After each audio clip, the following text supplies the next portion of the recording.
con esa ansiedad generalizada de que cómo le pido para mejorar la calificación y cómo le hago para poder no reprobar. Porque a estas alturas, ustedes lo saben, si reprueban, no se van a internado. Y además de afrontar esa parte personal, es también afrontar la parte con la familia, tanto lo económico, tanto lo moral, como en lo personal. Entonces, imagínense en alguien que toda su vida ha sido productivo y que de la nada, de un día para otro, ya se levanta tarde, ya no tiene la dinámica de proveer, ya no tiene las mismas energías y todo eso. Entonces, eso le empieza a generar a esas personas ansiedad, estrés psicológico, alteraciones del ánimo, y esto a su vez nos va a provocar trastornos del sueño. ¿Qué significa? Que estas personas, pues como ya no se cansan en el día, porque pueden tener alterado su ciclo circadiano o su ciclo de vigía, no sé cómo es, van a empezar a ver ustedes que se duermen durante el día y durante la noche están despiertos, ¿no? Tiende más a ser más común a personas de la tercera edad. Aquellos abuelitos que les dan 11, 12, 1, 2 de la mañana y están despiertos en su cuarto o están en la sala leyendo. Si son abuelitos de antes, están con el periódico, lo están hojeando. Y que por la mañana, 7, 8 de la mañana, estas personas ya empiezan a conciliar el sueño.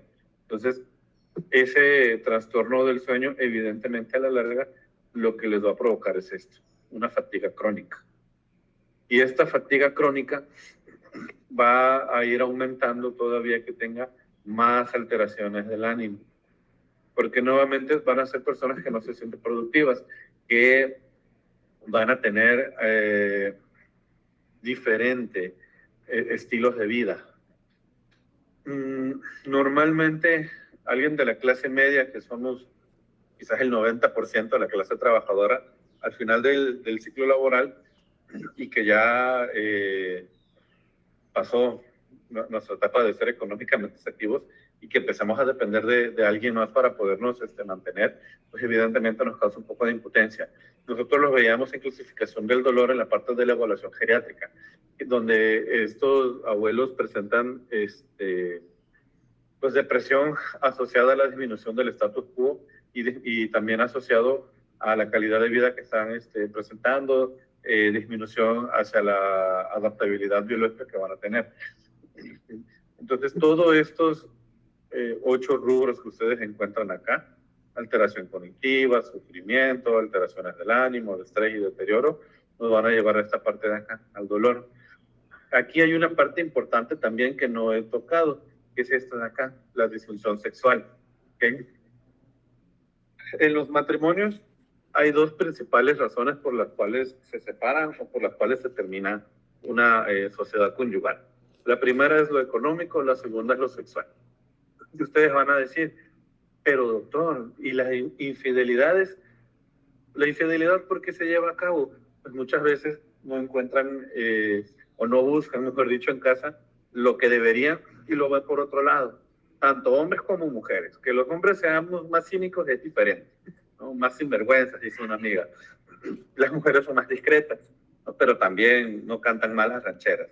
Entonces, pueden decir por ahí, no, pues es que a lo mejor el esposo, a lo mejor el señor ya con la edad empieza a tener disfunción eréctil, que es totalmente válido porque hay endurecimiento de las arterias y eso ya no permite el adecuado flujo hacia el cuerpo cavernoso y así ya no tiene una erección de calidad. Y como es hipertenso y como es cardiópata, no puede tomarse la pastillita azul porque eso le puede provocar un infarto a mitad del acto sexual. Y como diría el criollo, en lugar de venirse, se fue, ¿no?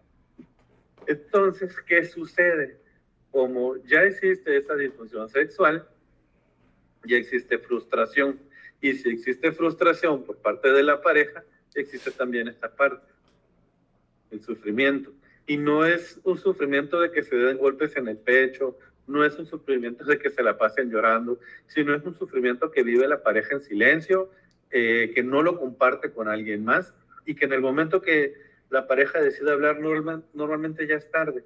Entonces, esto de acá empieza a carcomer la mente, ¿no? la mente de la pareja específicamente, y empiezan otra vez con esto, con ansiedad, con estrés psicológico, y esto de acá les quita el sueño, y empiezan con trastornos del sueño, y tienen fatiga, y esa fatiga les va a llevar hacia una depresión, hacia una ansiedad, y esto nuevamente va a empezar a generar dolor. Por caso contrario, hay parejas en donde ya el señor, por más que le busca, por más que le hace ojitos a la pareja de 60, 70 años, su esposa, de toda la vida, muchas veces las señoras, pasando la menopausia, como ya no hay producción de hormonas, tienen disminución de la libido. Y eso está descrito en la biología del ser humano, ¿no? Entonces, como disminuye su producción de estrógeno, disminuye su producción de progesterona, porque el cuerpo de la mujer se está preparando para la vejez, es normal y es común que disminuya la libido.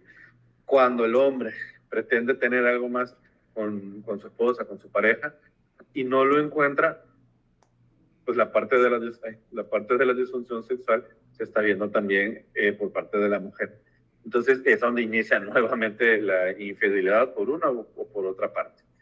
Entonces, estos puntos de aquí son importantes que lo tengan en consideración, porque creo que ven fibromialgia también en la clase de reumatología, si no mal recuerdo. Entonces, si ustedes se ponen a analizar lo que es fibromialgia en reumatología, puede ser que no toquen estos puntos de acá, la parte psicológica del paciente. Yo les mencionaba en síndrome regional complejo que hay que ver a nuestro paciente de manera integral, mientras que algunas especialidades se van a enfocar al manejo y el tratamiento del dolor y de los síntomas que nuestros pacientes nos van a estar refiriendo.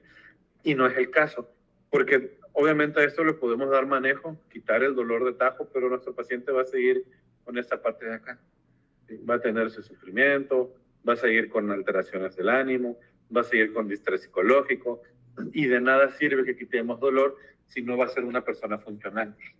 Y va a ser una persona que a lo largo del año puede tener pensamientos suicidas 2, 3 veces, y que va a estar sin dolor, pero va a pensar también en quitarse la vida.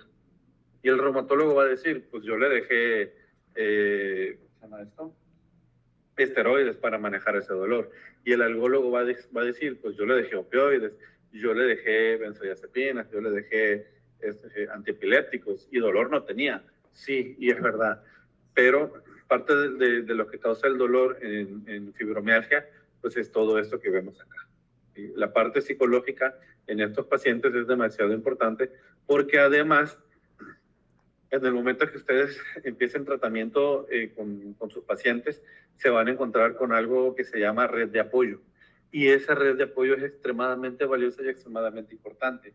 Me comentaba en un grupo la semana pasada, ¿qué tan importante puede llegar a ser la red de apoyo? Demasiado. Los pacientes con diagnóstico de cáncer normalmente no fallecen o no se complican por el mismo proceso neoplásico, sino por el hecho de recibir la noticia y no tener con quién desahogarse ni con quién apoyarse. Entonces, ¿qué sucede? Se deprimen a tal grado que abandonan el tratamiento. Entonces, eso está haciendo que su enfermedad avance, evidentemente, y ellos, pues como no tienen nadie más con quien apoyarse, pues evidentemente el desenlace pues, va a ser el que no se espera, ¿no? Entonces, hace un año en el Congreso de Fibromialgia, y creo que se los he comentado, a la persona que mejor le fue, le tardó 8 años en poder diagnosticar fibromialgia, mientras que a la que peor le fue cerca de 20 años, 17, 18 años, para que pudieran decirle, tienes fibromialgia, que es un padecimiento que el cual no tiene cura, pero que se va controlando los síntomas. ¿Y cuál fue la diferencia de uno y de otro? De entrada, pues esa red de apoyo. Porque nos decía la paciente, la persona que le diagnosticaron fibromialgia después de vivir con dolor durante 8 años, y nos decía, pues yo me apoyé en mi familia, en mi esposo que siempre estuvo presente, en mis hijos que me lograron entender, en mis amistades que nunca me dejaron sola, que siempre me acompañaron, que siempre estuvieron pendientes tanto de mí como de mi familia. Y eso favoreció al llegar al diagnóstico como recibir el tratamiento oportuno, mientras que aquella persona que le tardaron cerca de 2 décadas en detectarle fibromialgia, fue todo lo contrario, porque ella empezó a vivir con dolor y su esposo, del cual se divorció en el proceso porque él ya no la soportó, o ya no soportó pues ese proceso, ¿no? Siempre le mencionaba a la señora que siempre le vivía diciendo, es que tú estás loca, es que son problemas mentales tuyos, es que tú estás exagerando las cosas, es que parece que no puedes comportarte un día. Entonces, si bien son, pues, son cosas que uno no esperaría que la pareja le dijera. No sé si alguien aquí está casado, tiene novio, tiene lonche, no sé, pero estoy casi seguro que no esperaría que la pareja le diera la espalda cuanto más lo necesitara, ¿no? Porque se supone que están para eso, para el apoyo y para crecer juntos. Entonces, esta persona nos decía, mis hijos empezaron a crecer y obviamente entraron en la adolescencia, y si de por sí es una etapa difícil, imagínense vivir con dolor y saber que tanto tu esposo, que la persona con la que decidiste compartir tu vida, con decidiste hacer una familia y decidiste tener, armar un proyecto de vida, no te está apoyando, pues quede menos tus hijos, ¿no? Entonces, y en el caso de los hijos, nos decía la señora, pues empezaron a crecer, empezaron a hacer sus vidas y tarde o temprano se fueron de la casa y me empezaron a dejar sola. Mi esposo se consiguió a alguien más por fuera, decidió romper nuestra relación y yo me quedé sola. Entonces, esto favoreció en la paciente a esta parte de acá. Ese sufrimiento y ese estrés psicológico, esa ansiedad de decir, pues, ¿qué es lo que me pasa? ¿Por qué la persona con la que he compartido tanto me está dejando de un día para otro? ¿Por qué las personas a las cuales yo les he dado todo me están dando la espalda en este momento? Y eso, les repito, genera también alteraciones del ánimo. Y esto a su vez le va a estar generando dolor. Y nos decía esta señora, y yo en muchísimas ocasiones tuve intentos suicidas. Ya no solo lo pensó, sino que también lo llevó a la práctica y lo trató de ejecutar. Digo, afortunadamente no pasó una desgracia y la señora nos pudo contar su experiencia de vida. ¿Y qué nos dice la señora? En grupos de autoayuda, ya yo divorciada, separada de mi esposo, con mis hijos alejados de mí, conozco una persona la cual me brinda apoyo, me brinda seguridad, me acompaña en este proceso, y es como logran detectar qué cosas es lo que la paciente tiene. ¿Por qué? Porque esa nueva relación empieza a liberar dopamina, empieza a liberar serotonina, empieza a liberar muchísimos neurotransmisores que van a estar mejorando las alteraciones del ánimo y a disminuir esa ansiedad y ese estrés psicológico. Entonces, por ende, ese sufrimiento se vio parcialmente disminuido. Y dicen, entonces la señora tiene un padecimiento que está relacionado con el estado de ánimo y que se le está generando dolor. Entonces se descartan cosas físicas y se empiezan a ir por esa parte de la salud mentalidad 17, 18 años después, que lo que la señora tiene no es lupus, no es artritis, no es una enfermedad del tejido conectivo, no es ningún tipo de neoplasia, no es nada de eso, sino que es un síndrome doloroso musculoesquelético, que es una fibromialgia. Y es así como la señora empieza a recibir tratamiento por psiquiatría, no por medicina interna, no por algología, no por reumatología, sino que aquí la señora, mientras estaba en su terapia, en su psicoterapia, perdón, fue donde el psiquiatra detecta esta parte y esa relación y pues hace la suma, ¿no? Y al final detecta que llega a la conclusión de que la paciente tiene fibromialgia y empieza a cambiar su tratamiento antidepresivo, porque la tenía, creo, con sertralina o con fluoxetina, algo por ahí. Y pues empieza a aumentar las dosis y a dar otras benzodiazepinas un poco más fuertes y más selectivas para ir mejorando esa parte de la ansiedad, esa parte del estrés psicológico y de las alteraciones del ánimo. Entonces, una vez que esta paciente empieza con este tipo de tratamiento, 2 años después es que inicia su mejoría del dolor. Entonces, ¿qué tan depresiva pudo haber estado esta paciente para que le tomara 2 años tener disminución de su dolor, ¿sí? Y mejorar su calidad de vida? Entonces, ustedes como médicos de primer contacto que van a llegar a ser, no desestimen la parte psicológica. Yo siempre les digo a los pacientes en consulta, cuando llegan con este tipo de situaciones, que son jóvenes más que nada, jóvenes entre los 15 y los 40 años de edad que les van a llegar con palpitaciones, con dolor de cabeza, con dolor de opresión torácica. Alguien de 15, 20 años no es común que presente esos síntomas y definitivamente está muy difícil que se pueda llegar a infartar o tener un síndrome coronario. Si les llega un paciente a los 40 años, definitivamente tiene que hacer diagnóstico diferencial, porque con la edad, pues la grasa se va pegando hacia la arteria. Y una vez que ustedes descartan la parte orgánica, la parte física, tienen que irse con la parte de la salud mental. ¿Sí? Entonces, alguien de 22 años, si les llega con dolor torácico, presión torácica, dificultad para respirar, dolor de cabeza, dolor irradiado, sí, descarten lo físico, pero también piensen en lo emocional.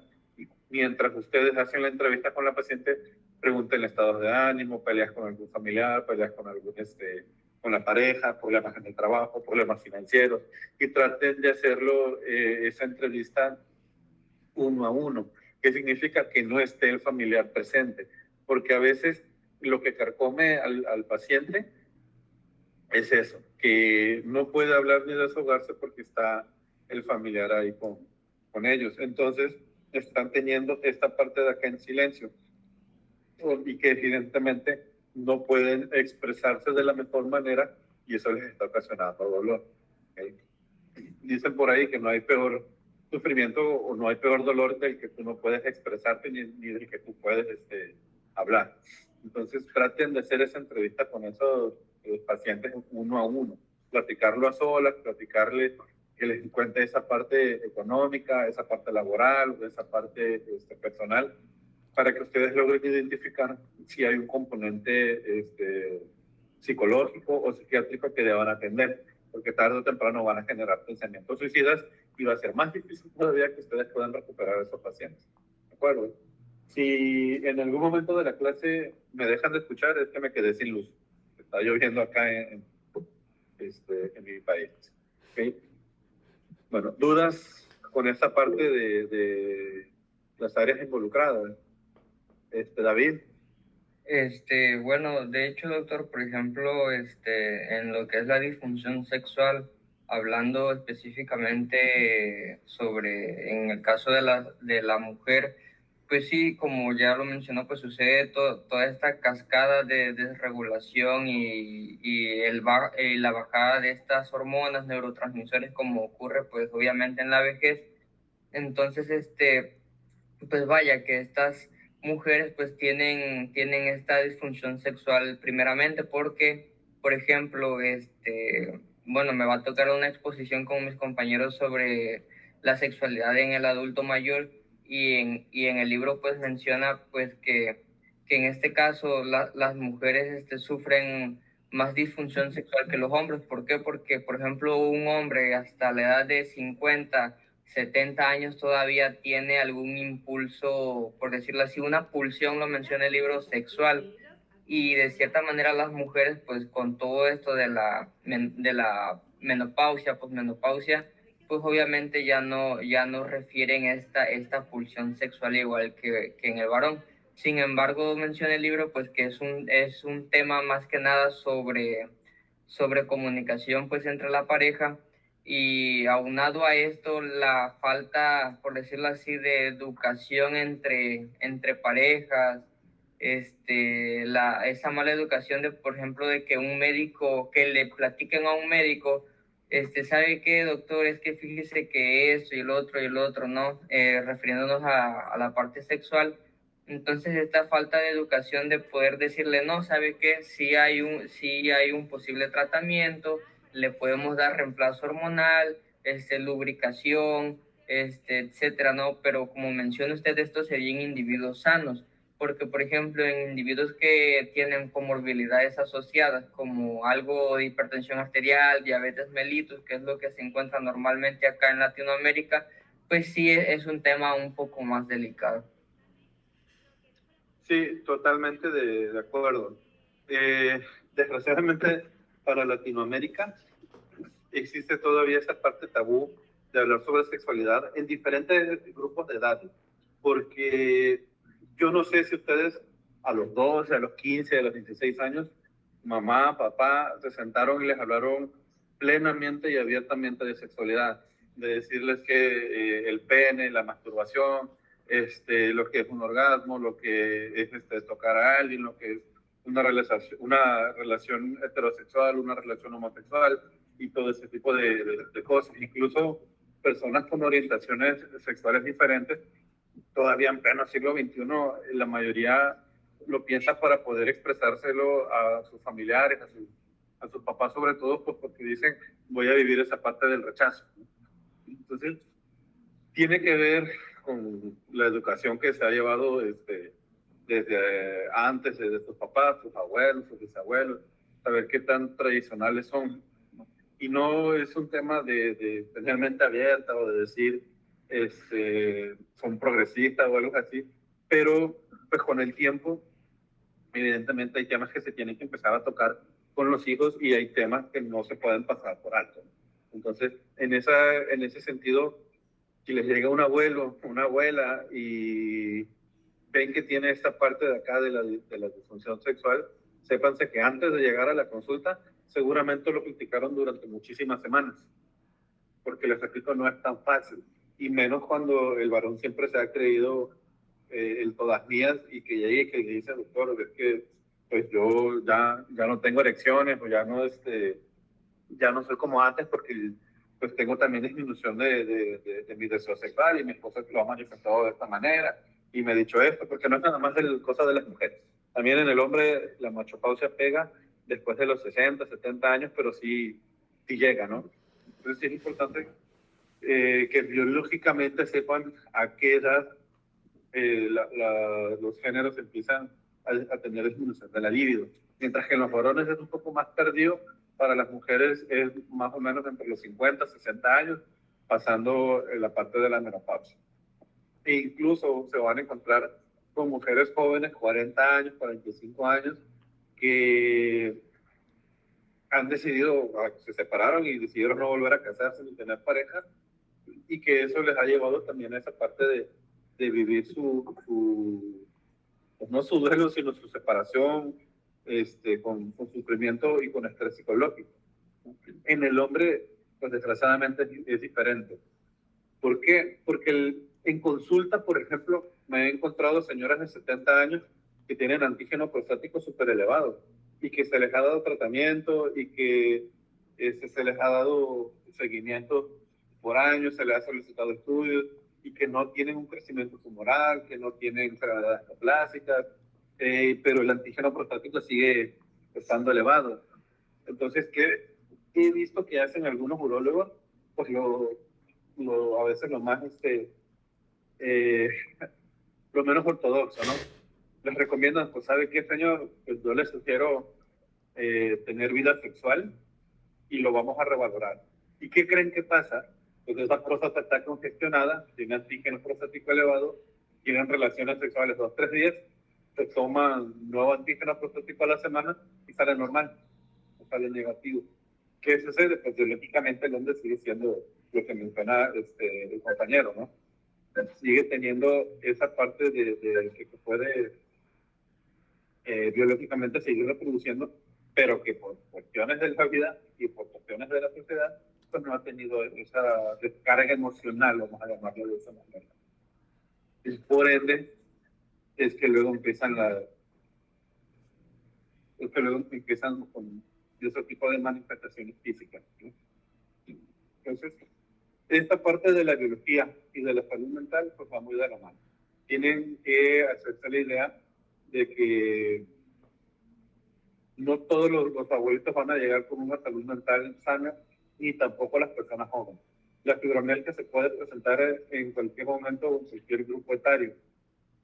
Pueden ser personas jóvenes, 30, 40 años, pueden ser personas de la tercera edad, 60, 70, 80 años. Tal vez es más común hacia el final de la vida, pero sí lo van a estar presentando personas jóvenes también. ¿Sí? A lo mejor inician con dolores generalizados a los 45, a los 50 años, y el diagnóstico los hacen a los 70. ¿Qué significa? Pues ya pasó un tiempo considerable y por eso quizás la estadística empieza a tener más curvatura hacia la tercera edad, ¿no? ¿Dudas con esta parte de aquí? ¿No? Bien, muy bien. Entonces,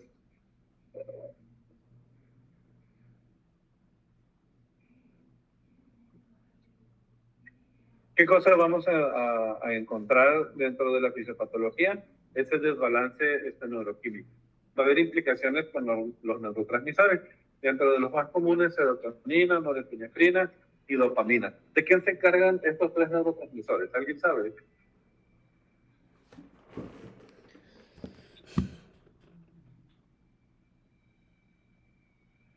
La serotonina es sobre el estado de ánimo. Ajá. ¿Y la norepinefrina y la dopamina?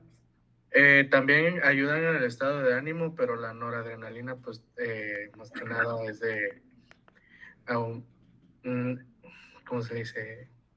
Un éxtasis, por así decirlo. Un éxtasis. La dopamina es la hormona de la felicidad, ¿no? En sí, A ver, la norepinefrina serviría como es el que indica lo de la lucha-huida. La lucha-huida. Estado de alerta, ¿no? Estado de alerta. Aquí, en este caso, la norepinefrina no lo vamos a estar manejando del sistema simpático o parasimpático, que es a lo que ustedes hacen alusión. Aquí la norepinefrina nos va a funcionar como aquel neurotransmisor que va a ser coadyuvante para el estado de ánimo del paciente. Porque si se dan cuenta, viene acompañado de serotonina, que es la hormona de la felicidad, y viene acompañado también de dopamina, que nos funciona para ese distrés o ese nivel de ansiedad. En psiquiatría, ustedes vieron que el déficit de estos tipos de neurotransmisores les puede condicionar que sus pacientes estén iniciando con ansiedad, con depresión y con muchas otras cosas más, o con un trastorno depresivo mayor, ¿no? Cuando el déficit es significativo. Entonces, ¿qué significa? Que a estos pacientes ya no necesitan nada más la psicoterapia, sino también un tratamiento farmacológico. Para las neuropatías hemos estado viendo que el tratamiento de elección va a ser pregabalina, va a ser gabapentina, porque ayudan en ese potencial de acción. Pero aquí, si ustedes ven lo primero, que es el desbalance neuroquímico, y que está mediado a través de neurotransmisores, y que son neurotransmisores que funcionan para el estado de ánimo del paciente, ¿cuál creen ustedes que sería nuestra primera línea? Amitriptilina, los antidepresivos tricíclicos. Antidepresivos. De serotonina y noradrenalina. Entonces, nuestra primera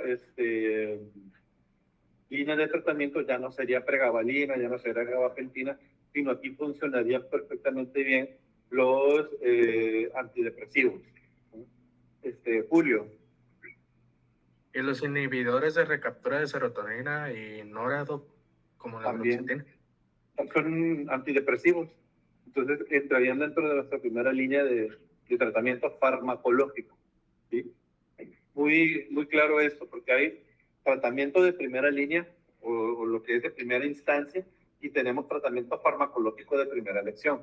Son dos cosas diferentes, pero que van de la mano y que ahorita las vamos a ver. ¿Quién me explica cómo sería la sensibilización central en estos pacientes? Porque digo, sensibilización central en general es esto, ¿no? El libro lo define como aumento de la vía, aumento y persistencia de la vía de transmisión del dolor, la cual va a generar cambios plásticos a nivel neuronal, ¿no? Esa es la definición de sensibilización central. Entonces, ¿cómo sería la sensibilización central con nuestros pacientes que van a estar padeciendo de fibromialgia? A ver, Wilvaldo. Bueno, en este caso, por lo que puedo leer, eso tiene que ver con que hay cambios en la plasticidad neuronal. En este caso, debido a estos estímulos constantes bueno, para empezar, primero va a haber una desregularización en cuestión de las hormonas. Entonces, vamos a tener estos cambios plásticos a nivel neuronal, debido a que solamente pues va a haber mucho mecanismos, va a haber deficiencia de mecanismos de inhibición. En este caso, y vamos a tener como tal el fenómeno de alodinia. En este Ajá. caso, o sea, nuestro paciente pues va a presentar dolor ante estímulos que no deberían causar dolor. En este caso, bueno, es lo que explicó dentro de la fisiopatología de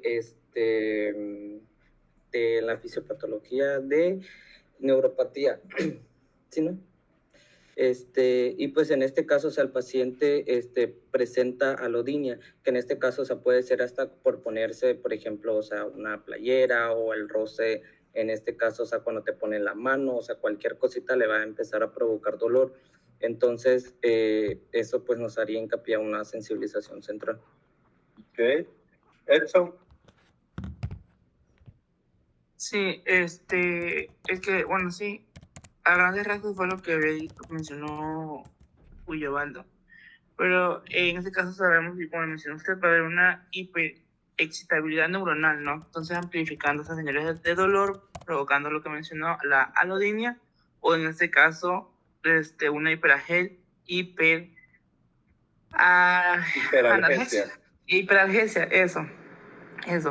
Entonces, por lo que recuerdo que igual usted había mencionado anteriormente igual sobre esto del dolor neuropático, es que vamos a tener, por ejemplo, a nivel de la médula espinal, lo que en lo que es el asta dorsal, aquí creo que va a haber una activación excesiva de estas neuronas nociceptivas. O sea, este estado de alarma va a estar como que en modo automático o permanente, ¿no? Entonces, al estar haber una hiperexcitabilidad, también va a haber una disminución de estas hormonas, de estas interneuronas inhibitorias. Entonces, como que el umbral o el potencial de acción que habíamos mencionado anteriormente, pues va a estar altísimo, generando en sí, pues estos aumentos o este pico de los neurotransmisores que hemos estado mencionando. Creo que dentro de lo que usted había explicado y mis apuntes que más o menos tomé ahí, creo que, por ejemplo, a lo que era glutamato, sustancia P, que pues van a estar presentes en esta tanto activación excesiva como la disminución de estas interneuronas inhibitorias. Y pues más o menos por ahí. Sí. Entonces acá los neurotransmisores van a ser los responsables de que esa señalización se vea deficiente. Señalización a nivel neuronal, ¿no? Evidentemente. Entonces van a ser los responsables de que se vean deficientes y que por ende ese potencial de acción no se interprete de la mejor manera. Yo les mencionaba que cuando el cerebro no tiene el suficiente tiempo para poder interpretar la señal, lo único que hace es mandar una respuesta como un potencial de acción para interpretar la señalización. Y esta respuesta se manda como si fuera un estímulo doloroso. Entonces los pacientes van a empezar a sentir dolor. ¿Sí? Por ahí Ulevaldo mencionaba, pueden tener alodinia, sí, también van a presentar alodinia secundaria a esos déficits de estos neurotransmisores que tenemos acá mencionados, entre otros más como la sustancia P que también mencionaba Edson y el glutamato, ¿no? Entonces acá, con este desbalance neuroquímico, pues va a ser pacientes que van a llegar con depresión o un trastorno depresivo mayor, ansiedad, estrés generalizado y que esto ya les va a estar empezando a dar manifestaciones físicas. Entonces, tener muy en cuenta que acá el tratamiento sí puede ser quizás desde el inicio con AINES, pero también que poderlo manejar con los antidepresivos y si el dolor llegase a ser demasiado fuerte y que no es tolerante, pues poderlo manejar con opioides para poderlo llevar a lo más tolerable posible y posterior a ello, entonces sí manejarlo con los antidepresivos. Perdón, Julio, ibas a mencionar algo. Sí, de hecho, es que estaba leyendo lo que era la guía de práctica clínica de aquí y eso es lo que yo tenía en duda. Es que la guía recomienda que iniciemos con opioides menores o paracetamol. Y pues esa es mi duda, de cómo vamos a valorar el tratamiento en este caso o comenzar con inhibidores de serotonina. Ok. La parte del tratamiento lo vamos a tocar más adelante porque tengo un pequeño algoritmo en el cual podemos saber si lo que utilizamos primero van a ser antidepresivos o si van a ser, ¿cómo se llama esto? Opioides, ¿sí? Entonces, precisamente ahorita, pues para allá vamos, ¿no? Para saber. ¿Alguien más? ¿Dudas con esta parte? ¿No? Excelente. Tenemos hipótesis de fisiopatología de fibromialgia.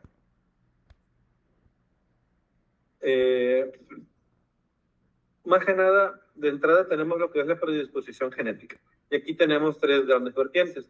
La disfunción neuroendocrina, la disfunción de los neurotransmisores, que era lo que habíamos estado viendo, y que a su vez también provoca la disfunción neurosensorial.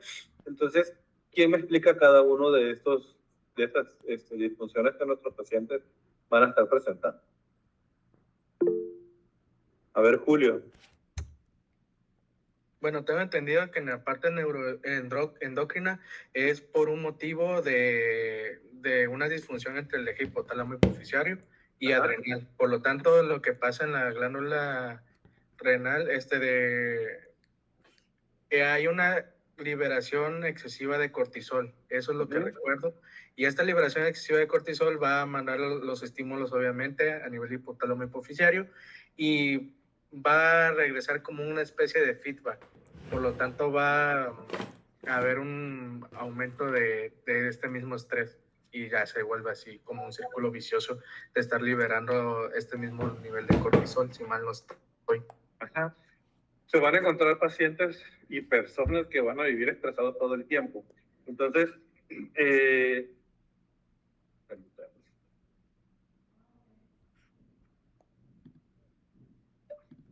¿qué significa? Este nivel de cortisol va a empezar a liberar muchísima porquería al cuerpo y esto va a generar que tengan una retroalimentación negativa. Wilevaldo, ¿vas a comentar algo?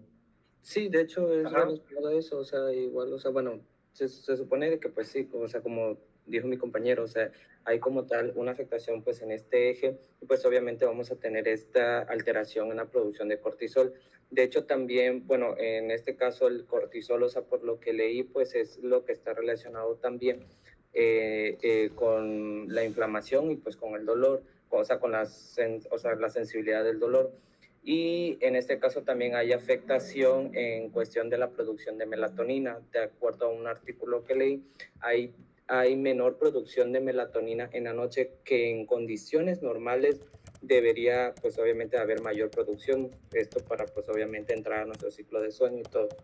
Entonces, al haber menos producción de melatonina, esto pues obviamente nos va a provocar que pues tengamos o sea, de que mayor periodo estresante y que nuestro paciente, por ejemplo, se despierte, pero refiera fatiga, o sea, refiera como que no durmió bien cuando en realidad sí ha dormido, o sea, sus horas adecuadas. Por ejemplo, de que el paciente durmió 8 horas, pero se levanta y se sienta cansado. Esto porque, pues, obviamente, al no haber esta producción de melatonina, pues no tiene como tal un ciclo de sueño adecuado. Inclusive el mismo artículo mencionaba que hay una afección específicamente en el ciclo de sueño no REM, algo así, sí.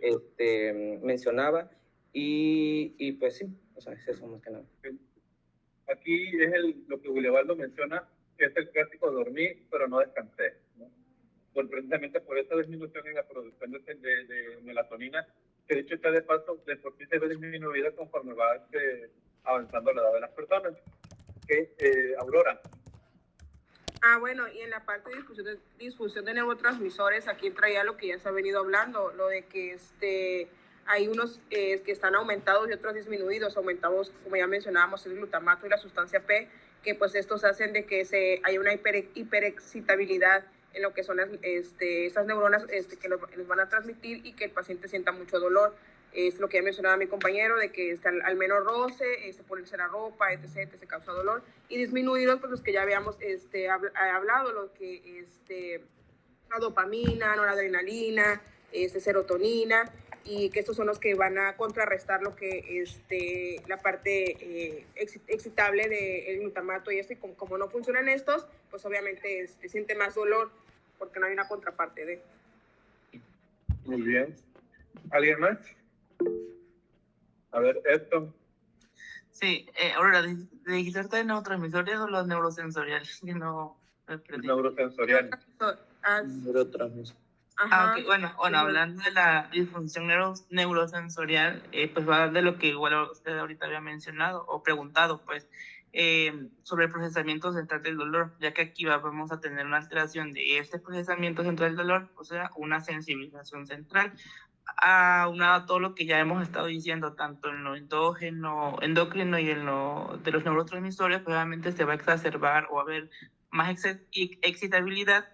Y pues el cerebro y todas las señales que vamos a estar enviando, pues va a amplificar estas señales dolorosas y pues vamos a tener como tal la patología o toda la sintomatología, que es el punto en el que convergen estas 3 vías. Aunado pues obviamente a esto, el otro proyecto que viene de los eventos gatillantes, ya que pues estos tanto factores ambientales o adquiridos activan toda esta cascada o incrementan toda esta respuesta que se está teniendo, ya sea por traumas físicos, infecciones y pues lo que estamos mencionando. A ver, David.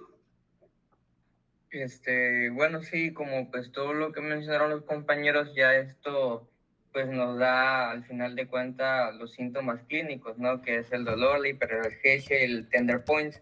En cuanto al tender points, pues también investigando, pues son prácticamente son pruebas, pues decirlo así, de puntos dolorosos en el paciente. Claro que estas son pruebas en lugares específicos que se le hacen a nuestro paciente con pues sospecha de fibromialgia. ¿Y qué denotan estos tender points? Es decir, que nosotros al aplicar fuerza en este punto en el cuerpo, pues tienen una reacción exacerbada. Es decir, pues obviamente, si nosotros le aplicamos un punto de presión, no sé, aquí en la uña, obviamente el paciente que, pues bueno, tiene dolor, hiperalgesia, y aunado a esto, como mencionaba el compañero Exxon de los eventos gatillantes, pues obviamente tiene una hiperreacción a estos estímulos dolorosos, que pues en una persona normal pues no están tan aumentados. Ok, muy bien. Entonces, en la parte de la disfunción neuroendocrina, vamos a encontrar que hay procesos inflamatorios mediados a través del cortisol y que eso nos van a estar generando dolor. En el parte de la disfunción de los neurotransmisores, lo que mencionaba Aurora, va a haber déficit de estos y esto va a provocar que exista una sensibilización central que también nos va a estar generando dolor. Y en la parte de la disfunción neurosensorial, lo que mencionaba esto, es que aquí esta sensibilización central va a estar más presente que nunca, y esto no solamente va a generar dolor, sino que ya va a generar una neuropatía propiamente. Entonces, estos 3 puntos van a converger y nos van a dar la clínica de nuestros pacientes.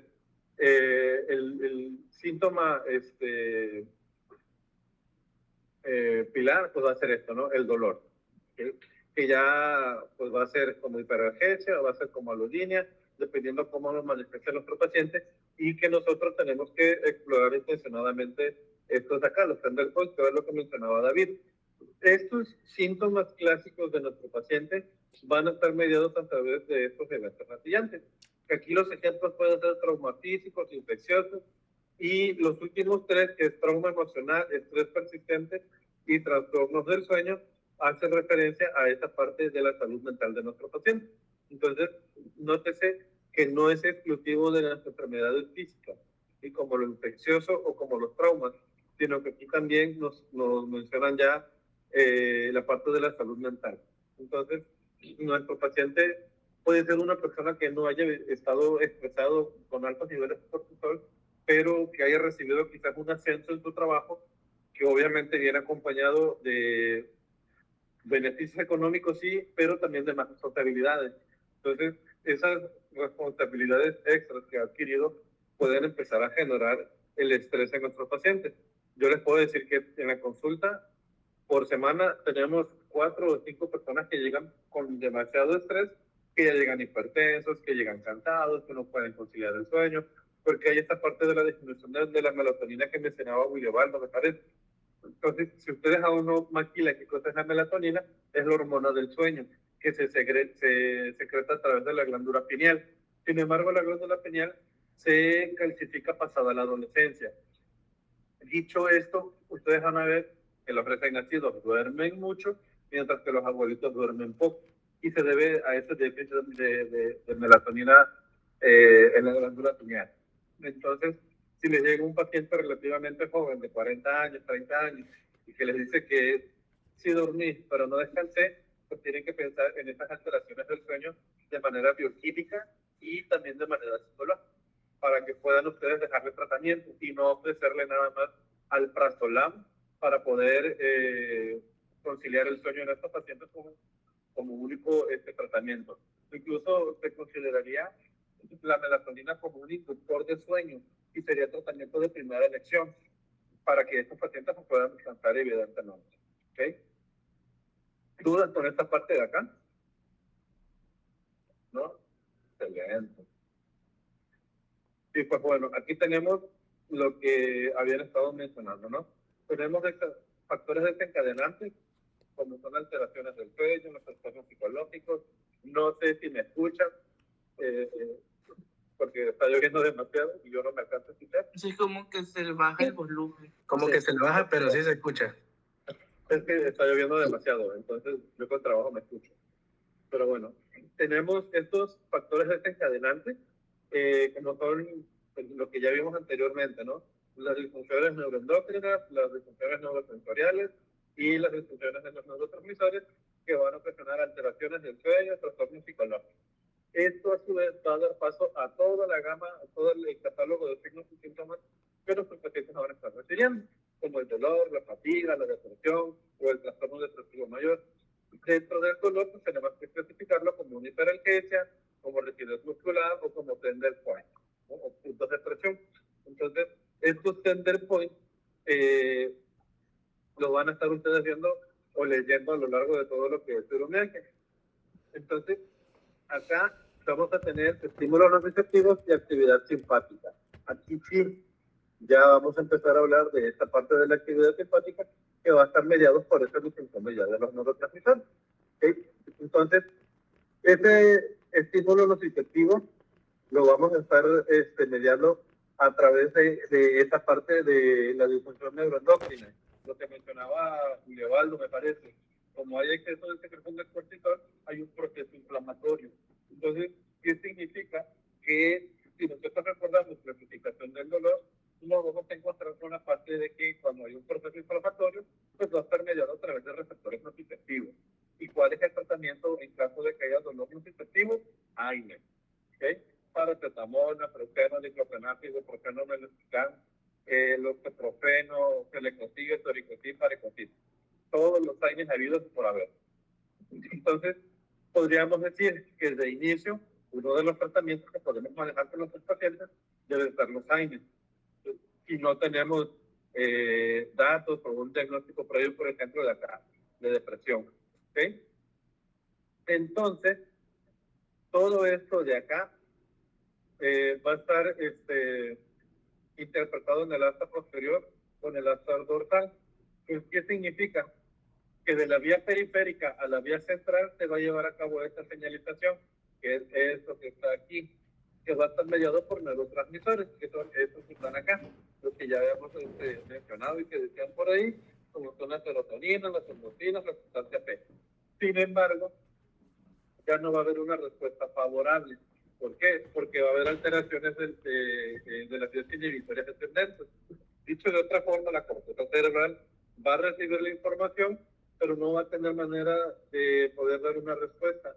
Entonces, lo que va a pasar es que todo lo que está llegando a la corteza cerebral, a esta parte de acá, se va a estar interpretando como dolor. ¿Okay?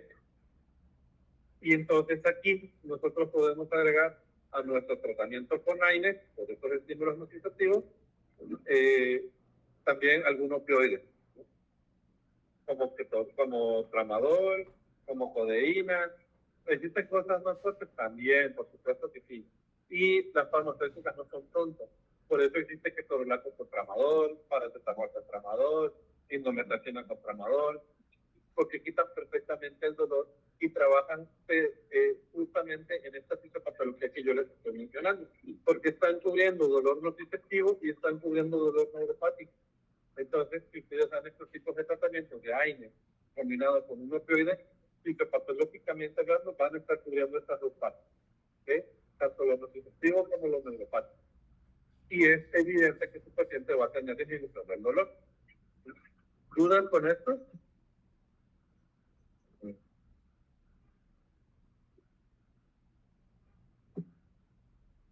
Diagnóstico. ¿Cómo hacemos el diagnóstico de esto? De entrada hay que saber que fibromialgia no es una enfermedad por la cual ustedes, al momento de que llegue a la consulta, van a ser lo primero que piensen. Fibromialgia, al igual que síndrome regional complejo, va a ser un diagnóstico de exclusión. Tienen que eliminar muchísimas cosas antes de pensar que están enfrentando un padecimiento que tiene un componente psiquiátrico. Digo, también hay manifestaciones físicas las cuales tenemos que explorar y que nos pueden orientar hacia el diagnóstico. Dentro de ellos, pues tenemos criterios que van a ser los del Colegio Americano de Reumatología, que eso probablemente sí lo vean ustedes en reumatología. ¿Okay? ¿Qué más? Pues vamos a tener síntomas que van a ser característicos de fibromialgia, como el dolor mal localizado o el dolor difuso, las alteraciones del sueño y, por ende, esa fatiga crónica que nuestro paciente va a estar enfrentando. Si a ustedes le llega un paciente así, con estas características de dolor difuso, alteraciones del sueño y fatiga, quizás no piensan en fibromialgia al principio, pero sí tienen que pensar que ese paciente ya tiene una condición psicológica o una condición de salud mental, la cual ya está dando manifestaciones físicas que debe atenderse, porque el solo estrés por el trabajo, por la familia, por la escuela, ya puede generar dolor. ¿Sí? Y más si no son los primeros los primeros promedios para poder estar en un lugar internado bien. Entonces, tenemos acá para el diagnóstico criterios como los del Colegio Americano de Reumatología y los signos y síntomas que nuestros pacientes nos vayan a estar manifestando. En reumatología, muy probablemente les van a decir que tienen que hacer diagnóstico diferencial y es totalmente cierto. ¿Con qué? Con artritis reumatoide, con lupus, con anticuerpos antifosfolípidos, con enfermedades del tejido conectivo, con osteoartrosis, con pedroartrosis, con artrosis también. Sin embargo, ahí van ustedes a solicitar radiografías en todas las proyecciones de vida por haber y estudios de laboratorio como la de sedimentación globular para saber la respuesta inflamatoria, lo mismo que la proteína C reactiva ultrasensible. Van a tener que solicitar química sanguínea para medir función renal y poder saber si no es un lupus. Van a tener que pedir anticuerpos anti-DNA, anticuerpos ANCA, factor de complemento. Ahorita ya no me acuerdo de qué más lo que se solicita, pero normalmente es toda una batería de estudios para poder descartar ciertas enfermedades, ¿no? Que yo acá no se los pongo para no poderlo saturar de información, porque no es el caso, porque aquí no vamos a ver esas otras enfermedades de diagnóstico diferencial, pero sí tienen que conocer que sí existen y que deben de pensar en ellas antes de pensar en celular. ¿Okay? Acá tenemos esta tablita que también viene dentro de el material de lectura que yo les subí a principios del semestre. Y si ustedes se dan cuenta, tenemos cintura escapular izquierda, derecha, brazo superior, inferior, derecho y izquierdo. Tenemos nalga derecha, nalga izquierda, pierna superior, inferior, derecha, izquierda, mandíbula izquierda, derecha. Tenemos el pecho, tenemos el abdomen, el cuello, espalda, arriba y abajo. Y esto, ¿ustedes qué creen que son todos estos puntos de acá? Son regiones, por lo que yo he investigado de esta índice de dolor generalizado, son regiones que se van a evaluar. Son 19 regiones que se van a evaluar y, por ejemplo, si en cada región hay dolor o presencia de dolor, se va a ir marcando un puntaje de 0 a 19. Okay. Son los tender points. Son los tender points. Como bien mencionan sus compañeros, tanto David como Hecho, estas van a ser regiones anatómicas que nosotros vamos a estar explorando y a la cual se le va a dar un valor para poderla medir lo más objetivo posible y poder determinar si nuestro paciente tiene dolor o tiene disfunción de la calidad de vida. Julio, ¿ibas a comentar algo? Sí, aunado a eso, es que estaba leyendo, ahí mismo en el artículo dicen que los tender points se dejaron de utilizar desde el, creo que el 2009, si mal no estoy. ¿Por qué? Porque decía que había una variabilidad entre tiempo del dolor, o sea, se volvía un dolor fluctuante. Eran distintos puntos positivos en diferentes días y volvías a hacer lo que es el test este mismo. Perla. Sí, con lo que dice mi compañero Julio tiene razón, pero por eso uno de los criterios igual es que el dolor persista en todas estas áreas mayor a 3 meses. Ese es uno de los criterios a valorar. O sea, pueden estar el dolor en la cintura, pero en la cintura escapular derecha acaba de empezar, pero en la cintura escapular izquierda ya tiene 3 meses. Entonces, valorar el tiempo del dolor. Okay. Entonces, lo que dice Julio es cierto. Son quizás puntos que vamos a explorar, pero que ya están en desuso. Sin embargo, Perla toca esta parte importante, que ese dolor debe ser persistente, que era lo que yo les mencionaba al principio de la ponencia. Para que esto entre dentro de una neuropatía necesitamos tener dolor crónico. Entonces, si no cumple con este criterio, pues evidentemente no vamos a tener nada que explorar y muchísimo menos vamos a tener una neuropatía, ¿no? Y aquí vienen los índices de gravedad de los síntomas, qué tan fuertes son, si tiene fatiga, si tiene un sueño no reparador, que era lo que mencionaba Guillermo, si tiene trastornos cognitivos. Y acá, en esta parte, pues vamos a tomar el valor de eso, ¿no? Que va a oscilar entre 0 y 9. Y lo que mencionamos sus compañeros, el tipo de dolor en el cual va a estar, que va a ser la parte 2, ¿no? Entonces acá nos dice que va a contar el número de síntomas marcados y los de síntomas marcados y hay que anotarlos. Si tiene entre 1 y 10 síntomas marcados, pues su valor es 1. Si tiene entre 11 y 24, su valor es 2. Si tiene 25 o más síntomas de estos, pues su valor va a ser 3, ¿no? Y se tiene que sumar esos síntomas que nuestros pacientes van a estar presentando junto con lo que nuestro paciente nos va a estar refiriendo. Entonces, esta es la parte 1, esta es la parte 2. Y si tenemos un valor entre 0 y 12 puntos, pues por ahí ya tenemos algo que nos puede orientar para pensar que nuestro paciente está cursando con una neuropatía subclasificada como una fibromíalgia. ¿Okay? Y acá está lo que mencionaba hace rato, ¿no? Los tender points, que son los puntos de presión, que estos eran en 1990 y que para el 2010 se actualizaron y se cambiaron. Y si ustedes se dan cuenta, tenemos cintura escapular derecha izquierda, tenemos cuello, tenemos tórax, región dorsal, nalga derecha, nalga izquierda, pierna arriba y abajo, derecha e izquierda, anterior y posterior, tenemos abdomen, tenemos el lumbar, tenemos mandíbula inferior, derecha e izquierda, brazo superior e inferior, derecho e izquierdo. Entonces, estos son los puntos de explorar de nuestros pacientes en los cuales el dolor debe estar presente al menos 3 meses, que era lo que Perla mencionaba. Si nosotros exploramos a nuestros pacientes y vemos que no van a ser puntos que están presentes porque son oscilantes o que son fluctuantes, que a veces sí, a veces no, entonces no podemos decir que tenemos dolor crónico. ¿Okay? Para estos pacientes, pues va a ser importante esta parte de la exploración. Además, recordando que en fibromialgia dijimos que los pacientes van a presentar sintomatología difusa, poco diferenciada, y que va a ser un dolor generalizado. A diferencia del dolor miofascial, que va a ser un dolor bien localizado, aquí el dolor pues, no va a ser tan bien referido, ¿no? ¿Dudas con esta parte de acá?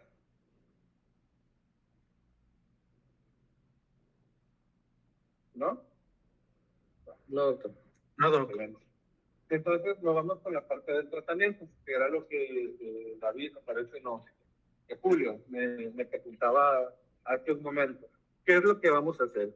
De entrada, al igual que el síndrome renal complejo y que la mayoría de las neuropatías, nos vamos a enfrentar ante un padecimiento que necesita tratamiento multidisciplinario. Entonces, ¿qué significa? Que nuestro tratamiento va a estar enfocado en dos grandes vertientes, el farmacológico y el no farmacológico. ¿Okay? Dentro de la terapia farmacológica, yo les mencionaba que en las neuropatías anteriores, nuestro tratamiento de elección pues, va a ser pregabalina, va a ser gabapentina, los anticonvulsivos en general, los antiepilépticos. Acá la cosa cambia, aquí es diferente. Aquí vamos a tener como tratamiento de primera elección el uso de antidepresivos. La duloxetina es meramente un ejemplo. Pueden utilizar lo que les venga en gana, mientras sea antidepresivo, evidentemente. Y como último punto tenemos acá los analgésicos. Si son pacientes que llegan con una ENA, una EVA de 8, 9 o 10, pues evidentemente es un dolor demasiado intenso. Si ustedes le van a dejar duloxetina, tengan en cuenta que va a tardar en hacerle efecto y que no va a ser tan rápido. Entonces, ¿qué necesitan hacer? Utilizar un analgésico de rescate para poder mitigar estos tipos de dolores. Como cuáles, pueden utilizar AINES, pueden utilizar opioides o pueden utilizar la combinación de ambos. Si el paciente requiere espasticidad, si el paciente requiere, ¿cómo se llama? Rigidez muscular, entonces pueden utilizar relajantes musculares. Hay combinaciones farmacéuticas que ya vienen listas, preparadas con AINES más relajante muscular. Y dentro de esas tenemos meloxicam con metocarvamol, meloxicam con carisoprodol, paracetamol con salicylastrol, paracetamol con prednisona, paracetamol con flexoxazona. Hay algo que es indometacina con metocarvamol, también hay indometacina, metocarvamol, metabetazona. Entonces, por este tipo de terapia combinada no se van a detener. Tienen una infinidad de medicamentos los cuales pueden estar utilizando para ir mejorando las condiciones del paciente. Y a la par que ustedes utilicen estos tipos de fármacos, tienen que iniciar también su tratamiento con los antidepresivos. Además, es utilizar esto de acá abajo, la terapia no farmacológica.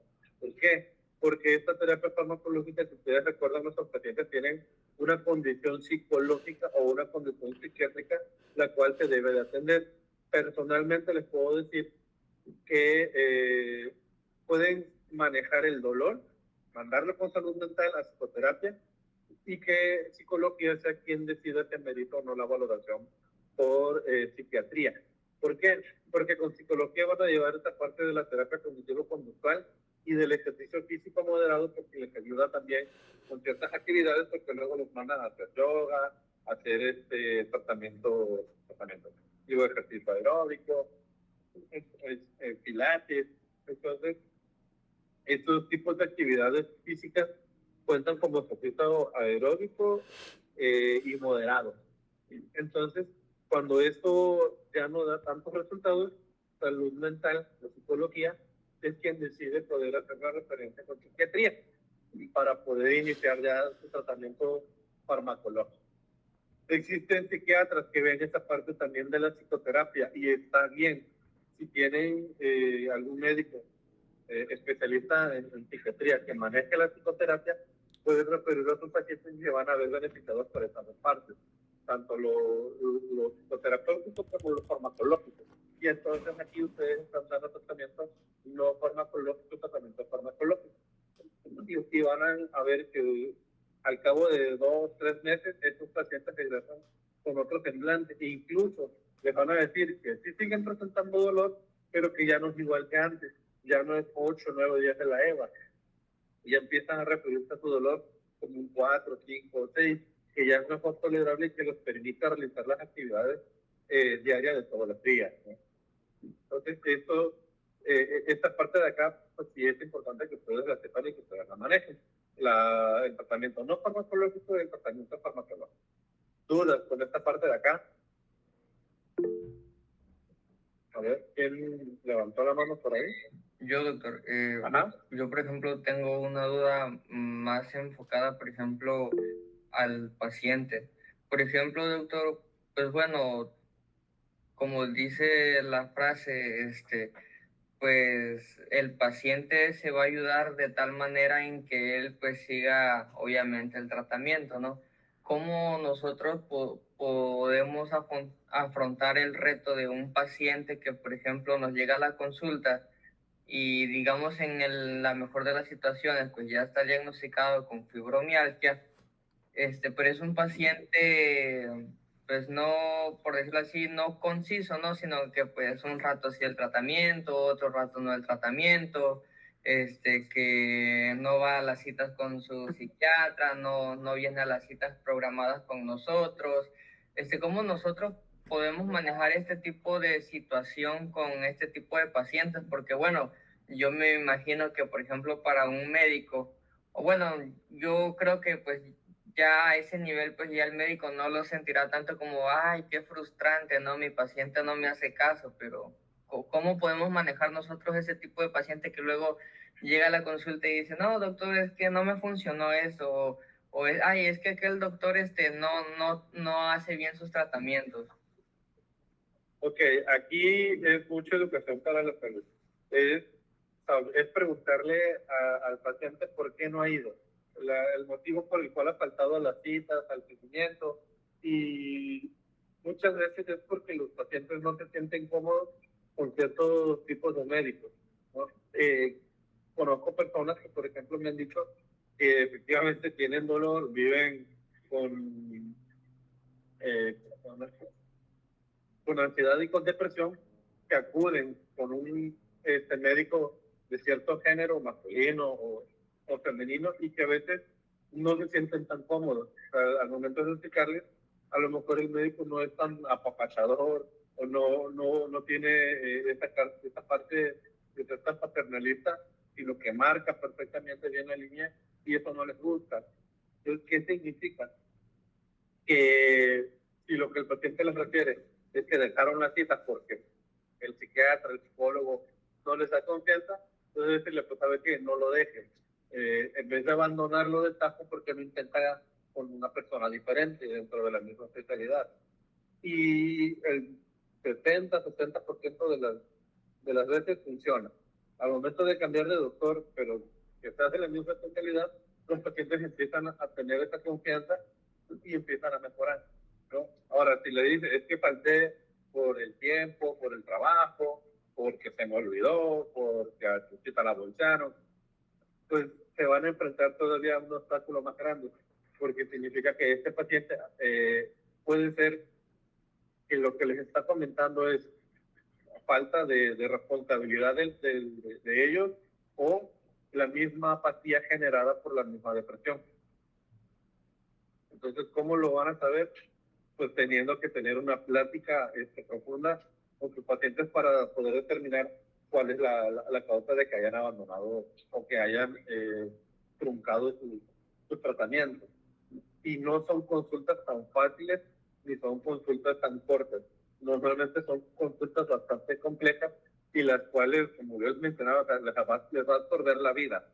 Van a ser consultas de 40, 50, 70 minutos en las cuales van a estar hablando, y tratando de comunicar con su paciente para lograr entender qué cosas se le pasa. Entonces, no es tan fácil poder lidiar con estos tipos de pacientes, porque sí es bastante desgastante para poderlos convencer de que cosa es lo que les pasa, ¿no? ¿Alguna otra duda? ¿Diego? Sí, con respecto, por ejemplo, a lo de los analgésicos, bueno, por ejemplo, yo había leído en lo que son artículos un poquito más recientes, que, por ejemplo, lo que eran los opioides estaban contraindicados.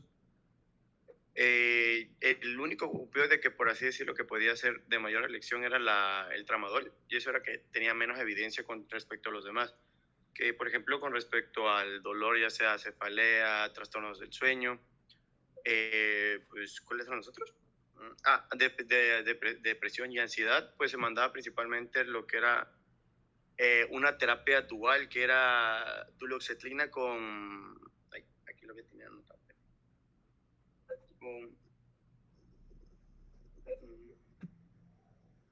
Con Y milnacipran. Ajá.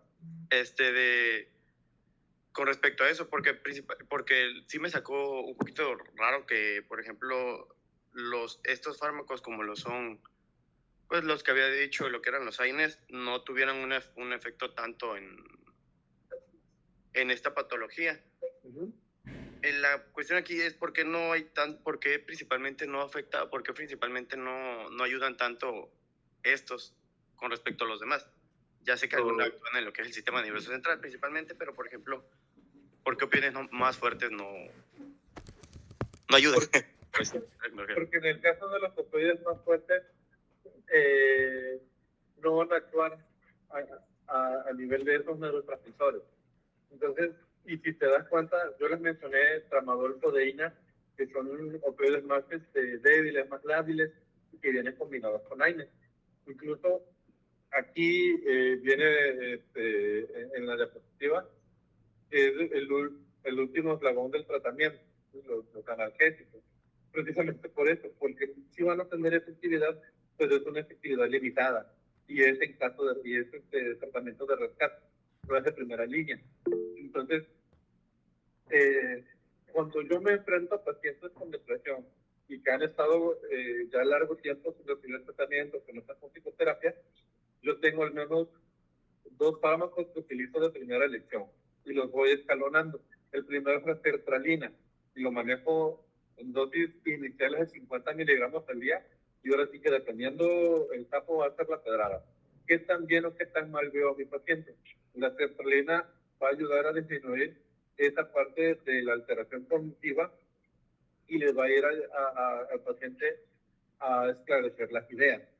Cuando yo tengo a mi paciente 2, 3, 4 meses con sertralina, que ha mejorado parcialmente o que he visto un cambio verdadero, yo inicio algo que se llama loplatepato de etilo, que es el dictán. Entonces, loplatepato de etilo es una benzodiazepina, se supone que es de última generación. Entonces, eso ayuda también a que mi paciente, una vez con la mente más clara, pueda, digamos, bajar las revoluciones y poder calmar esa parte de la ansiedad.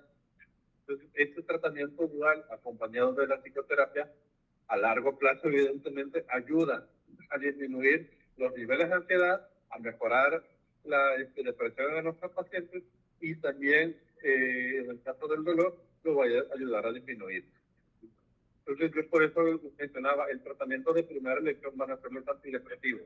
De última elección van a ser los analgésicos, tipo AINES, o la combinación de un opioide débil con los AINES, como el tramadol o la codeína. Y eso que todavía para la codeína piden receta.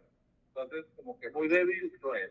Entonces, para el tramadol lo pueden encontrar con ketorolaco, con paracetamol, con dextromethorphan, y creo que con ketoprofeno. Funciona los primeros días de tratamiento, disminuye el dolor aquí, y una vez que ustedes llevaron ese dolor a un 4, a un 5, lo pueden suspender, porque a la par que lo iniciaron, también iniciaron algún antidepresivo. Julio, ¿ibas a comentar algo? Sí, era aportando más que nada sobre el por qué no se utilizaban los que son los opioides acá mayores. ¿Por qué? Porque el chiste es de riesgo-beneficio. Si le damos de opioides mayores, obviamente va a haber una dosis de dependencia y al fin y al cabo va a dar efectos adversos, que es todo lo contrario a lo que quieren dar en este caso de la fibromialgia. Por lo tanto, por eso más que nada están contraindicados por el riesgo de dependencia y beneficio. No es tanto el beneficio, es más lo que las contraindicaciones. Sí, aquí desgraciadamente el riesgo-beneficio pues supera el riesgo al beneficio. Por eso les mencionaba, lo dejan por un corto periodo de tiempo, 3 días, 2 días, y lo suspenden. Porque, pues sí hay riesgo de dependencia, pero no es como que en una semana el paciente se vaya a volver adicto al tramadol. ¿Sí? Y digo, y menos si lo dan combinado, que son 37 miligramos, 75 miligramos, que viene la patología. Creo que la combinación de AINE con tramadol, la más fuerte que he visto, ha sido dextromethorphan con tramadol, porque viene 25 miligramos de dextromethorphan y trae 75 miligramos de tramadol. Mientras que ketorolaco con tramadol trae 10 miligramos de ketorolaco con 37.5, me parece. 32.5 de tramadol, que es una dosis igual muy baja. En el caso de paracetamol con tramadol también trae, creo que 325 de paracetamol o 500 con 37.5 de ketorolaco. Entonces, de estas tres, dextroproporcional con tramadol es la dosis más fuerte. Stadium T se llama, o Geral, también lo pueden encontrar con este nombre y esta combinación. Entonces acá incluso la presentación ya viene con 10 tabletas, ¿no? Con 10 tabletas que si ustedes lo dejan cada 8 horas, es tratamiento para 3 días. Y si ustedes lo dejan cada 12 horas, es tratamiento para 5 días, que es relativamente corto. ¿Sí? ¿Alguien más? ¿Alguna duda? ¿Algo? Ulevaldo. Doctor, una pregunta. Bueno, nada, para resolver una pequeña duda. Primero, o sea, había dicho el tratamiento de primera elección, entonces quedamos en que es antidepresivo. Después viene lo de la pregabalina y gabapentina, ¿no? O pueden, sí, o sea, pueden usarse, o sea, los dos al mismo tiempo, o tiene que ser primero uno y luego el otro, o cómo, o sea, más o menos cómo es ahí. Se pueden utilizar de manera escalonada.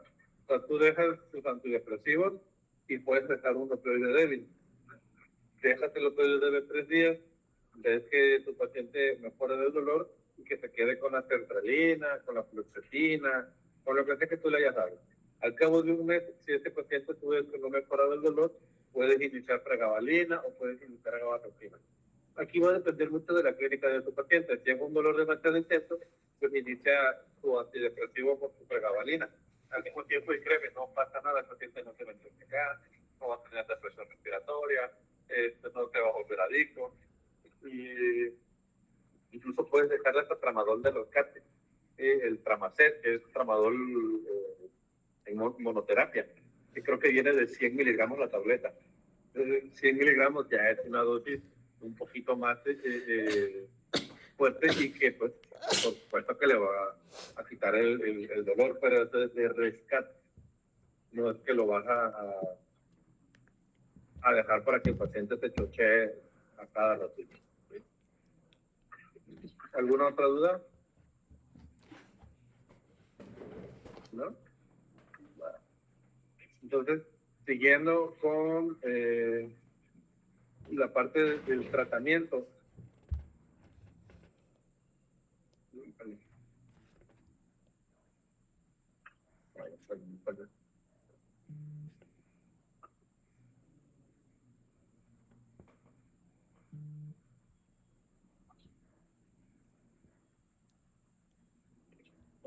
Siguiendo con la parte del tratamiento, tenemos esto de acá, un algoritmo de atención que también viene en uno de las bibliografías que le subí, en la cual nosotros vamos a saber cómo lo vamos a estar manejando. No sé si lo alcanzan a ver. Sí. ¿Sí? Entonces, ¿qué es lo que tenemos? Pues, obviamente, lo primero es confirmar el diagnóstico. Y ya sabemos que tiene fibromialgia, hacer lo que yo les mencionaba antes por ahí preguntar. ¿Qué pasa si el paciente se anuente? ¿Qué pasa si el paciente abandona el tratamiento? ¿Qué pasa si el paciente deja de asistir? Pues tenemos que hacer eso, educación al mismo, enseñarle que de entrada el beneficio es para él, ¿no? Y dos, buscar estrategias por las cuales el paciente pueda cumplir con las metas terapéuticas, ¿no? ¿Y eso cómo se hace? Pues aquí ya viene totalmente desglosado qué es lo que tenemos que hacer. Colaborar con el paciente para priorizar las metas del tratamiento individual. No todos los pacientes son iguales. Por supuesto, que aquel al que le funcionó la fluoxetina, tal vez no le vaya a funcionar la pregabalina. Aquel que mejoró con una pequeña dosis de tramadol, a lo mejor no funciona como antidepresivo y necesita algún tropo más fuerte. Va a haber pacientes que con los puros años van a estar remitiendo y se van a preguntar, entonces, ¿realmente mi paciente tiene fibromialgia? Entonces, ¿qué es lo que tenemos que hacer? Pues aquí tenemos 3 grandes vertientes. Tener un plan de tratamiento, un equipo multidisciplinario y los recursos para que el paciente sea autosuficiente.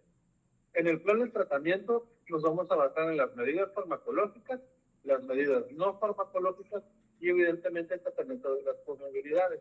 ¿Por qué? Porque si nuestro paciente es diabético, hipertenso, nefrópata, cardiópata, pues claramente nos vamos a estar saturando de medicamentos, de información, y esto va a propiciar a que nuestro paciente abandone el tratamiento que vamos a proponerle para su dolor crónico. Entonces, tenemos que saber qué tan bien o qué tan mal controlado está. Si nuestro paciente es diabético y está cursando con dolor, hacer diagnóstico diferencial. A lo mejor no es tiroidea que lo que tiene, sino una neuropatía por diabetes. Si nosotros llevamos este diabetes a un buen control metabólico y el dolor desaparece, pues entonces no era fibromialgia lo que tenía nuestro paciente. Por el contrario, si nuestro paciente tiene dolor, alteraciones del sueño, alteraciones del estado de ánimo, pues por supuesto que al momento de controlar la diabetes y el dolor está persistente, pues podemos decir, entonces lo que tiene nuestro paciente totalmente es una fibromialgia.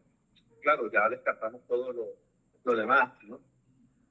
Y aquí nos tenemos que apoyar entonces con esta parte del equipo multidisciplinario. ¿Por qué? Porque si es un paciente que llega con 14, con 15 de hemoglobina glucosilada, que se está empezando a quedar ciego, que llega con 160, 120 de TA, evidentemente tienen que iniciar un tratamiento, pues ya no alternativo, sino casi que milagroso, para poderlo llevar a metas terapéuticas, ¿no? Además que a la par tiene que dar manejo del dolor y además enviarlo con la parte de salud mental. Y eso hace referencia a esto de aquí abajo, el equipo multidisciplinario. Entonces se van a ver apoyados quizás de medicina interna, de algología, de anestesiología, de rehabilitación, de psicología, de psiquiatría. Y ustedes como médicos tratantes tienen que solicitar una contrarreferencia, un resumen médico, una nota de valoración, para que regrese a la consulta con ustedes y sean ustedes quienes coordinen ese tratamiento que van a estar ofertando a su paciente. Porque no puede ser nada más de que sí, vaya con el algólogo, que le infiltra y que Dios lo bendiga. Pues tampoco se vale de eso. Porque entonces ustedes no van a estar realizando esto que tienen acá, que es el segundo paso, ¿no? La educación al paciente. ¿Qué tan importante es la educación al paciente? Pues nos va a ayudar para tener esos recursos de autosuficiencia.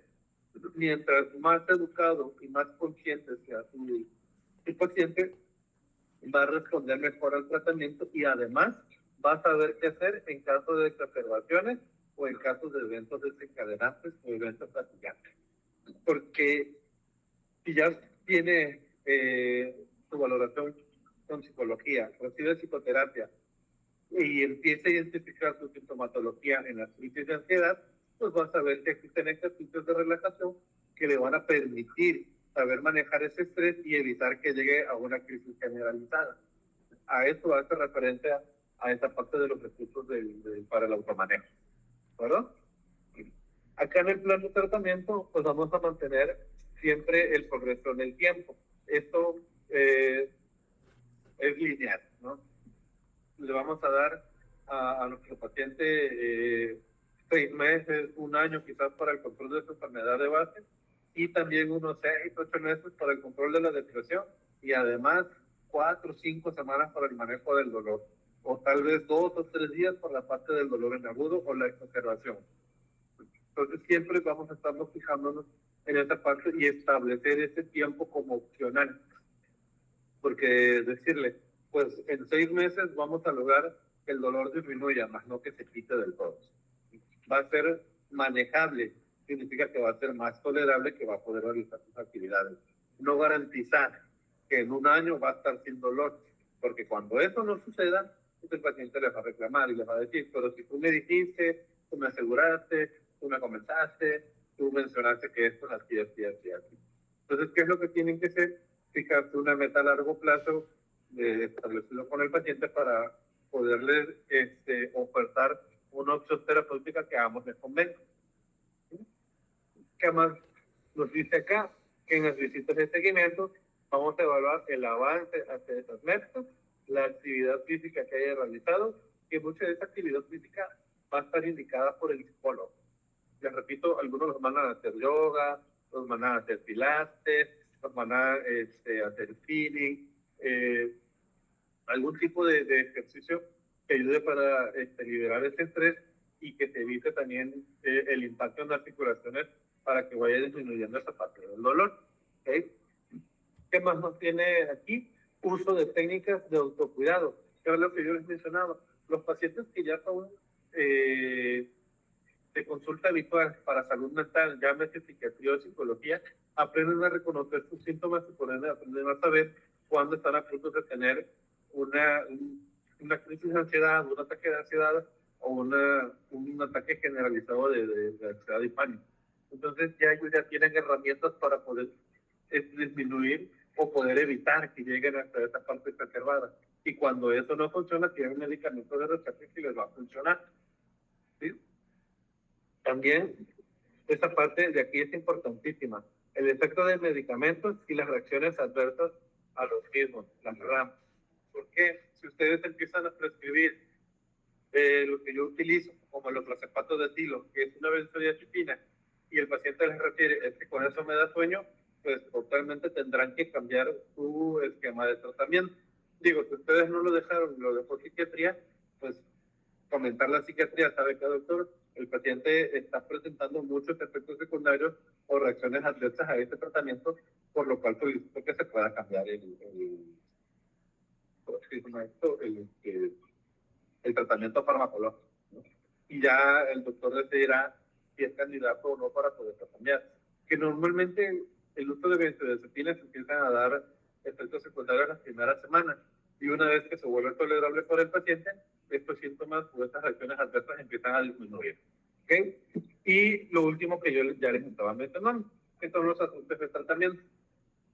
Aquí va a ser variable si la dosis es suficiente, si la dosis es insuficiente, y tal vez la monoterapia ya no funciona como tal, y a lo mejor nuestro paciente lo que necesita es una terapia dual, una terapia triple, o además de tratamiento farmacológico, además de la psicoterapia y además del ejercicio físico, pues utilizar algo un poco más radical para que pueda funcionar, ¿no?